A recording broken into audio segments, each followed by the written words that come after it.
Welcome to the Cabin Culture Podcast, where we spend a little more time diving deeper into all the fun parts of cabin culture. I like to think of this as both the material and imagined expressions of how cabin lovers, dwellers, builders, and designers wish to live a more simple and authentic life. Welcome back to a solo episode of the Cabin Culture Podcast. I know this might be disappointing for some of you, including me. My preference is definitely to interview other folks in the cabin world. I think there is a lot to be gained from those experiences, but what I am finding is that it makes it a little bit hard for those who are looking for resources to find specific episodes that might answer their questions or help them as they get started on their own cabin, short-term rental, hosting journey. This has come to my attention because one of my best friends is just now starting to think about investing in a second property and is asking me a lot of questions about how to get started. This is very fun for me. I think when I first started, not many of my friends were in this world, and so it felt a little bit lonely and misunderstood. And so anytime a friend or family member gets a little bit interested in this, I am pumped to start talking and learning about what they want to do. And so through this process, I have started creating a list of questions that he has about this, and that has led me to think through some solo episodes that I think would be helpful to throw in there amidst the really good conversations. I think the conversations are full of wisdom, but if you're at a specific stage, you really just need something very targeted for that stage. So this episode of the podcast is going to be all about the decision between renovating versus building and how you think through that decision. I'm going to be using specific examples because I have done both of these things, both in short-term rental and for my primary home. So I know pretty in depth the things that I prefer about each and also the real unique challenges of each. So we're going to dive into that. I'm going to do a little compare and contrast between the options of buying an already existing property that may or may not involve some renovation, or buying land and building a property from scratch. So let's do it. I am going to start with renovation because I think for a lot of reasons, starting with a pre-existing building feels less intimidating for a lot of folks. And I will admit, I am the same way. My first short-term rental outside of a room in my house was a property that I purchased that required very little renovation. It felt scary enough for me to be investing in a second home and launching it on Airbnb without like full certainty how it would do, that I did not and was not ready to introduce into the mix the process of a full build. So I think that might be the same for a lot of other folks. And if you are thinking about this for the first time, then you might also be thinking this seems like the path of least resistance. So let's go ahead and start. I'm going to call it renovation, but I want to say that I think this could be anything from I'm going to buy a property that is kind of turnkey and I'm just going to make some adjustments for what I want, all the way to I'm going to buy a property, gut it down to the studs, and kind of rebuild it from there. Obviously, along that spectrum, some are going to be easier and harder. I think you'll see that as we go, but I'm going to kind of highlight what some of the strengths of this approach is, some of the things that are the benefits, and then some of the really big challenges. So I think for me, the very first house that I ever bought was actually a full gut renovation. This was not for a short-term rental, so I'm not counting that as my first short-term rental, but it was my first primary home. And what was most appealing to that for me, it was twofold. One was cost. If you can find a good house that is, and when I say good, I'm using quotations because I think often if you're looking for a good price, the condition of that house is going to be probably pretty bad. But if you can find a house that you like the bones of in a good location, this is one way to get a better deal. I will be honest, I'm a firm believer that there's no such thing as a good deal in real estate, and the market is going to correct. So if you think it's a great deal, then there's probably more work that needs to be put into it. And by the time you spend all that money, it's probably going to be at market value. So I want to caution you about a good deal. I'm not saying they don't exist. I'm just saying every time I see something that seems like a good deal, I immediately am like, what am I missing? What is here that other people have noticed that have made this a good deal that I haven't found yet? So just proceed with caution if that's the case. But it can be a way to make this more accessible. My very first house I purchased for $65,000. I had worked in education for 5 years. I did not have the money saved to buy a house. I had been renting. But at $65,000, even once I put $100,000 worth of renovations into it to make it livable, we were looking at a $165,000 house for a 2-bed, 2-bath mill house in a pretty good location in downtown Durham, North Carolina. So I do think that if you are willing to put in some work, you can save some money. This does require that you either have some skills or knowing that you're going to be putting in more money to hire people to do it. So yes, it can be more financially accessible to do a renovation or a part renovation, though again, proceed with caution. I think a big benefit of renovating a pre-existing house is the idea of bringing life back into an old space. And I think of this in 2 ways. One is just for the overall communities. I mean, we all know it. I walk around my beautiful downtown Hillsborough, which is where I live, and there are tons of gorgeous historic homes. And then there are homes that have just been abandoned and are kind of falling apart. And so I really appreciate folks who are willing to roll up their sleeves and get to work and take those places and bring life back into them for the benefit of the overall community. I also think for your personal experience, and this depends what your priorities are, I really like the idea of taking a house that has seen a lot of life in the past and bringing it back to experience like another version of that life. And I think it can give it a ton of character. In a new build, it's possible. The options are endless with a new build, but they often have a more sterile feeling. And I don't know if it's because they don't have a soul yet in the same way that old houses do, but I think there's something really cool and powerful about the history of an old house, the choices that other people made, the time period that it was built in. Our current project right now, Cozy Coast in Boothbay Harbor, is 195 years old. And as we are working our way through it, it is sometimes frustrating and sometimes beautiful to discover design choices that aren't made anymore now, or you're just wondering like, why did they do this or why did they do that? And then also making decisions now in 2025 that can pay respect to the time that it was built and the people who have lived there in the past. I don't know. That might not be a priority for you, but I think that's a huge advantage and something that I love about pre-existing properties. Obviously, the older you get, more likely the amount of work that you will have to put into it and the financial investment goes up. So I think when you get a lot of that character, also sometimes that means more work. So maybe for your first project, you might not want to start with a 200-year-old house, or maybe you want to. My original short-term rental that I bought, my first cabin in Boone, was a pre-existing cabin. It was a foreclosure, so it had been empty for a long time.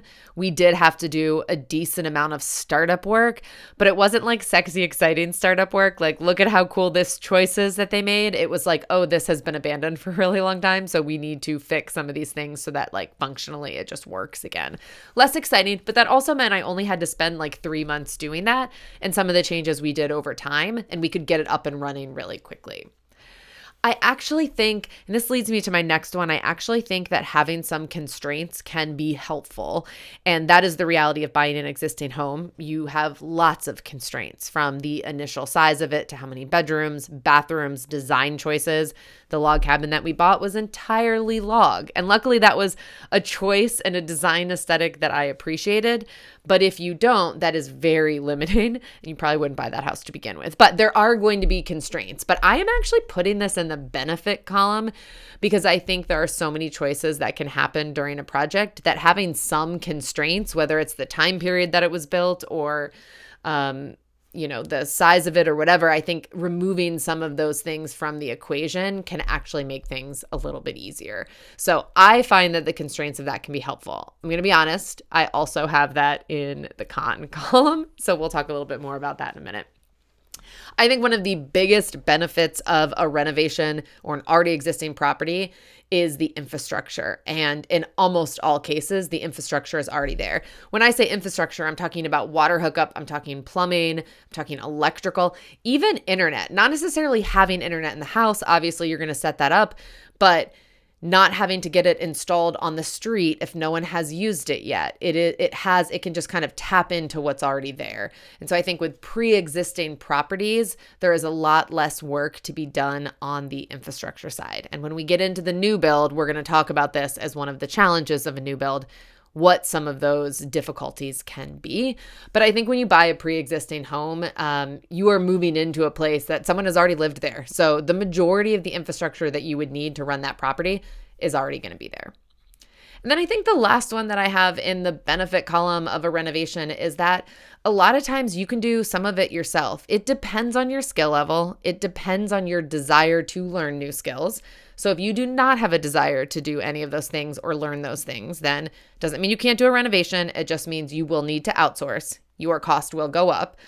But if you are trying to save money and are willing to get your hands dirty, then if you put in a little elbow grease, is that the right word there? If you put in a little blood, sweat, tears, all of those things, then you can save some money doing that. And also long-term, you can gain some skills. And I think for a lot of the people that choose renovation, this is one of the reasons that they're choosing it. Either they already have those skills or they want an opportunity to learn those skills. And these days, with the amount of resources out there on the internet, I'm not saying you can do it all yourself, but I have seen some people do some pretty incredible renovations just by teaching themselves. I mean, if you haven't seen this, follow Just Do It Amanda. She has taught herself so much over the years. It did not start with a motel, but she bought a motel in Grable, Montana. I think I got that right. I'm sorry, Amanda, if I didn't. And then worked her way through one room at a time, renovating the entire motel. And you can only imagine that by taking on a project that large, by the end of it, the amount of skills that you've developed. Some you've just repeated over and over again. You've tiled 8 showers, so you're going to be a lot better at tiling. But maybe you ran into a water damage issue in Unit 7 and you had to learn about what caused that and how to fix it. And now along the way, your metaphorical toolkit is getting filled with more tools. And for someone who wants to do that, I think a renovation can be a great way to do it.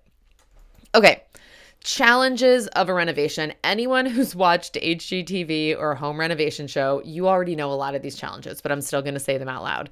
I think the first and biggest is that there are a lot of unknowns. It is very hard to budget for a renovation, especially with an older house. But I think with any house, even if you get it inspected, there's just a lot that can pop up along the way once you start digging into it. And running your numbers ahead of time is really, really hard with all of the unknowns. So for example, we ran a bunch of numbers with Cozy Coast, and the very first visit to the property, we had an electrician come out to quote us on an outlet to allow a hot tub. So I'm thinking this is maybe $1,000 job at most, in order to plug in a hot tub that we have being delivered in January. And he checked out the hot tub and then looked at the electrical hookup at the corner of our house and said, has anyone made you aware that the outside of that has been completely removed? And that is a live wire that if a strong wind comes through could catch the entire house on fire. And we were like, no one has made us aware of that, including the inspector that we paid several $1,000s to inspect the property before we closed on it. Thankfully, this guy had the job done for only a couple $1,000s within like 2 days. But it could have been the original quote we got for that was $17,000 worth of work. And honestly, it could have easily been $17,000 worth of work for something that was a non-negotiable. You cannot say, oh, okay, I'm just going to choose to leave that, but it might catch my house on fire. And so I think that is just like one example, but anyone who has renovated a house will have an example like that for you. So I wouldn't say this is a reason not to do a renovation, but it is a reason to budget appropriately. Know that there will be things that pop up. It is very hard to know what things or how big those things will be, but I would say just be very careful with your budget and be very conservative in what you have and what you can afford to go wrong, and plan accordingly. I would say another downside, which we talked about, are constraints. Your options aren't limitless. So if you want a 5-bedroom home and you find a 2-bedroom in a great location, I'm not saying you can't update that to a 5-bedroom, but there are just some choices that are going to be a lot harder when the structure already exists. When we bought Cozy Camp on a lake in Maine, we were under the impression that it was 4 seasons. And we bought it in the early fall. And the first time we went in late fall/early winter, we quickly discovered that the insulation was not done very well. When it comes to a new build, you can make a choice real quick and pretty easy to add more insulation and pretty inexpensive. Once you already have walls up and it's closed in, things like adding insulation become infinitely more challenging and more expensive. And so your options just aren't limitless in what you can do. And some theoretically smaller changes are a lot more expensive when you're renovating a property than when you're building from scratch. I also think that interior design can become more important. If you're working with a unique property that has some quirks to it, interior design can be a really powerful tool for elevating it or making it more functional. But I will note, it is not enough to just start a Pinterest board. Interior design is a skill set that people have studied and honed and practiced over years. And that is why they have jobs and businesses that make them decent money, because we need to pay them in order to help solve these problems. And some people listening might have the skill set to do that. But I would warn, I do think this is one of the best investments you can make that seems like a negotiable investment and isn't, especially if you're working with an older property. I just think that can be the difference in terms of both making it functional and usable, but also helping you make all of those choices in a way that lends itself to a really high-end final product. Okay, let's talk about new build. My first new build was a property for my primary home. So I renovated the Mill House in downtown Durham, and I lived there for 7 years. And then right before COVID, decided to build as part of a neighborhood in Hillsborough, North Carolina. This was a very intentional neighborhood, which is partially why I decided to be a part of it. It was kind of a hippie co-housing community.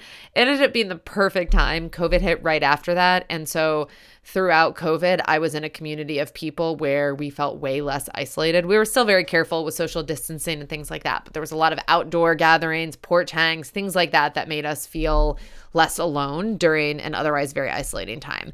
What I will note is that anytime you're tackling a new build within a neighborhood, that is typically the easiest way to start with a new build. But I don't know if that's really the way to start with a cabin or a short-term rental, so I'm not sure how many people that will apply to. But what I will say is that the prospect of building a home can feel very daunting. There's a lot that goes into it. It's a big process. And so if it does feel daunting, I will say for my first new build, this made it feel a lot more doable. I chose a lot from the overall neighborhood. I could pick from one of 5 different models. And then while I did have the option to customize it for what I wanted, it was within certain vendors, it was within certain parameters. And so this kind of leads me to one of the hardest parts of a new build, which is and it's also one of the greatest advantages, is that the options can be endless. And this is why a lot of people pursue a new build, because if you have a vision in your mind of what you want to create, finding that on an open market, available at all, let alone available in the location you want, it's nearly impossible to find that. It might be, but it's going to be you might be waiting for a while. If you have a very clear vision in your mind of what you want to create, especially if it's a unique stay, you're probably not going to be able to find that anywhere. And so you have to build. But that also means the options are endless. It means that you are going to have to make a lot of those decisions. And that goes from everything from the very beginning of what is the overall architectural design of this property, which you can make easier by buying pre-existing designs that you see on the internet and you like. That can be an easier starting point, all the way to working with an architect who will take the vision from your head and turn it into actual blueprints that will then be executed by a builder, right? So the scale of ease or difficulty on that spectrum is pretty broad, all the way from what I was describing from the new build that I did for my primary home, all the way to someone who's hired an architect and is literally designing a completely custom space. And the amount of time that it will take is going to vary depending on where you are on that spectrum. If you buy land and already have plans and you just need to get them stamped by an architect for your state and then find a builder, you could be up and running in no time. And I will say with Cozy Rock, we closed on the land at the end of September in 2020. And we hosted our first guests in, I believe it was the last week of July. So not even a full year from closing on the land all the way to having it built. That is an 800 square foot cabin. It was built by my cousin, who is an incredible builder. So there was a lot working in our favor, but we also had some delays due to permitting and things like that. So I think depending on where you are on that spectrum will determine how long the build is. So I would say prepare. One of the challenges of a build is that it's really hard to predict an accurate timeline for having it built. And your builder can give you an accurate timeline, but almost never is a build done in time. I mean, the amount of people that you will hear who've been through a build and are like, yeah, we met our deadline or beat it is like never. You just like don't hear that. It's super, super uncommon. So that is one of the challenges. This will take longer. It is more time efficient usually if you are renovating a pre-existing property. But again, that will depend on the scale of the renovations. Okay, so biggest benefit of a new build, your options are limitless in terms of what you can create. I liked this for my second property because having already renovated my primary home, bought a pre-existing cabin and hosted in it for, I think it was 6 or 7 years at that point. I had built a very kind of cookie cutter new build home, but been through the build process before. And then this was my fourth project. And I will be honest, I think that was about right. I knew enough to have confidence in some of my decisions. I understood what a build process would be like. I had hosted guests for 6 years, so I knew what things I wanted to integrate into this space in order to better enhance the guest experience. And I think that's part of it too, especially for short-term rentals. If you are creating an experience for folks, it's not just about you. There are some decisions you can make through a build that are harder to make in a renovation that you can choose explicitly with what is my end in mind, what is the experience I'm trying to create for guests. And we definitely did that with Cozy Rock. And so I think that's another advantage. You get to make all of the decisions. You literally control everything in it. And that is really empowering and really exciting. I will say, like, enthusiasm is high when you are working on a new build for certain parts of it until something goes wrong, because you are creating your dream. There isn't as much compromise as there is in a renovation. And so every choice you're making theoretically is kind of taking the dream out of your head and turning it into reality. That said, you will have to make some compromises unless your budget is unlimited, which is amazing. Mine was not. So there were moments where the dream in my head got altered because I was facing the tough reality of actual costs. So for example, I've seen beautiful pictures, I'm sure you've seen them too, on Pinterest or things like that, where the hardwood floor like blends into a tile floor in this like beautiful like wavy pattern. And I was like, this is gorgeous. This is what I want under my wood stove. And then I told my builder, this is what I want it to look like. And I sent him a picture. And he was like, listen, we can build that, but here's the reality of how much more expensive that's going to be. And you're going to get that from your builder like once a week. Once a week, they're going to ask for your decision on something, and they're going to give you like 4, 5, 27 options. And inevitably, the one that you like the most is going to be the most expensive. So there is the challenge of having to figure out where I compromise, when I compromise, and when I splurge in order to bring this dream to life. And I will say that is one of the challenges of a new build. And that is obviously the compromise, but also just the decision paralysis. Like there are so many decisions that have to be made that you think sounds exciting at the beginning, and then you get into it and it can be really overwhelming. I remember this should not have been a decision that surprised me, but I remember when my cousin said to me, what do you want the siding on Cozy Rock to be? And I should have had a quick answer. I could picture this place in my head, but I didn't know enough about building materials to know what I was picturing in my head. What kind of material is that? And then we talked through the ones that were like best for Maine winters or what were going to be most sustainable long term. And I was like, okay, hardy board sounds like the best choice for us. It's also relatively affordable. And then we looked at the colors that were available, and they didn't come in black, which is what I had envisioned Cozy Rock being. Another compromise point. Okay, I can get this and then paint it black, but then that needs to be maintained over time. And it's just like, no matter what choice you make, it feels like there is another choice immediately afterwards, and you are constantly having to make choices. And I'll be honest, like not all of them end up being the choices that you want to make. So a lot of times it goes from being this vision in your head to like, okay, compromise number 1, compromise number 2. But that is just the nature of a new build. The biggest challenge of a new build is finding a good builder. And this is one, I think, listen to some past episodes if you want to hear stories of folks. I mean, there are several horror stories. There are some really beautiful stories of, finding local folks at the hardware store who just really have your back throughout the build. I was so lucky that my cousin built mine and he's incredible. So I do not have as much experience with a challenging builder as some of y'all do, but there are a lot of podcasts out there, podcast episodes from the Cabin Culture podcast where people share these experiences.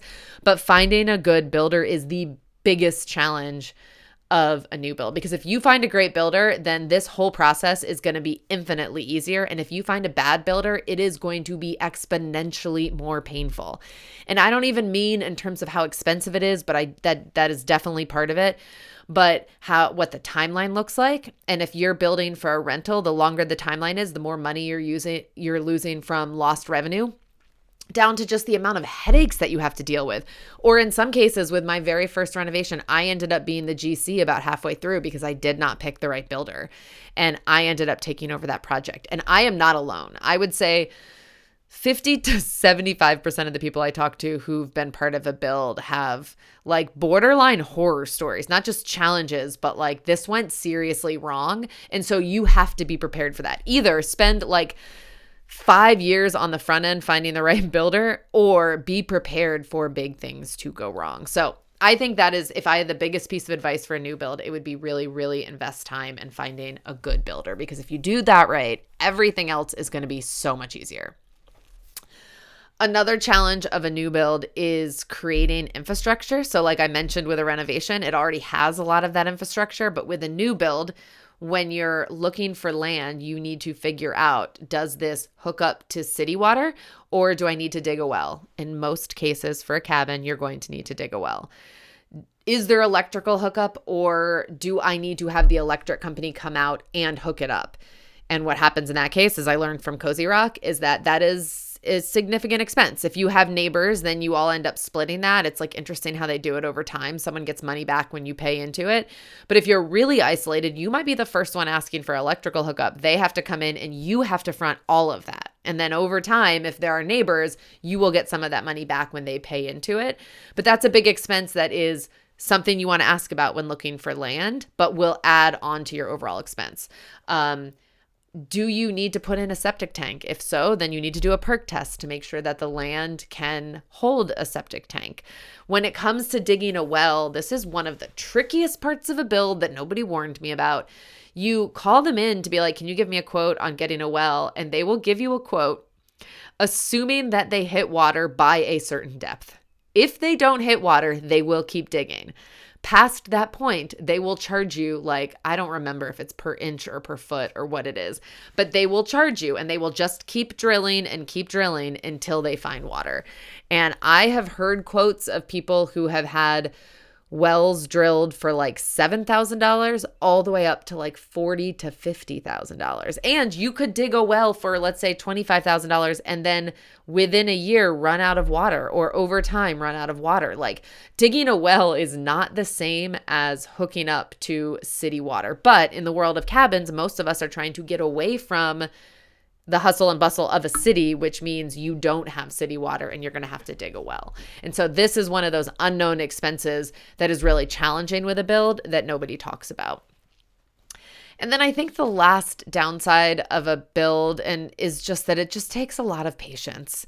It is, for many of us, a way to chase a dream that we've wanted for a long time of creating something truly unique for us in a place that matters to us that doesn't yet exist. But in order to do that, it's not going to be like you find a house on the market, you make an offer, and 6 weeks later you're closed and moving furniture in. Like that is just, and I mean, this is obvious, but I'm just reiterating that with a build, it takes a lot more patience than, and this could be not true. This goes back to that spectrum of renovation, which is like very, very broad.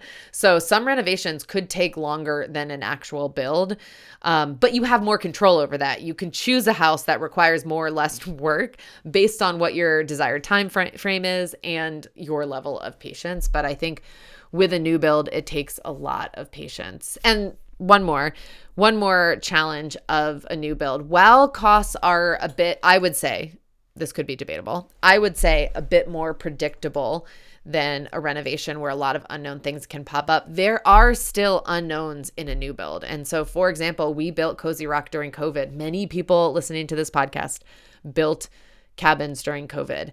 And as we all know, the price of lumber went up pretty significantly during COVID due to demand. A lot of people were building or renovating. And so your builder can give you a cost sheet at the beginning, but it is based on what those current prices are. And if those prices go up, you better believe the builder is not eating the difference. You are paying the difference. And there is no way to predict or know if that will happen and how much it will go up. Right now with tariffs, we're seeing the same thing. This, I think, is one of the big reasons why I don't often answer the how much did it cost to build Cozy Rock question, because one, now it's 5 years ago, so a lot of things in the world are different. But two, it's just going to depend on so much of like what's happening and what choices you're making. It is very hard to predict very precisely what that will look like. And so I think this goes back to finding a good builder. Find a good builder who can give you a good cost sheet, can make it clear where that could shift and why and how you should budget appropriately for that. But I think that is one of the challenges of new builds as well. But I would say that's a challenge of renovations or new builds. So really it's a wash. Whichever one you choose, there is going to be uncertainty. And this kind of work, whether it's renovation or new build, is not for the faint of heart for that reason. So I know there's probably a lot I'm missing. This is from my experience. I jotted down some of my quick thoughts. I was answering this question the other day, so it really got me thinking about which I would prefer. And I still don't know the answer to that. We finished the build for Cozy Rock, immediately took on a renovation, and then our most recent one is a renovation. So I think overall I find renovations to be slightly less intimidating than a new build. But at the same time, when it came to like my dream home, my favorite place to be in the world is Cozy Rock because I could create it from scratch. And as a short-term rental, it is hands down our highest revenue generator. And I think that is because we had complete control over all those decisions. So, I don't really there is no right or wrong answer. It is really where you are in your life, what your preference is, and what you're looking to do. But I hope that this podcast will help you think through some of the pieces of which one might be the right fit for you. So, as always, thanks for joining me. Thanks so much for joining us. And if you liked what you heard, feel free to leave us a 5-star rating on Spotify or share some of your favorite parts over on Apple Podcast. If you have feedback or suggestions for the future, you can also find me on Instagram at Cozy Rock Cabin. Looking forward to next week.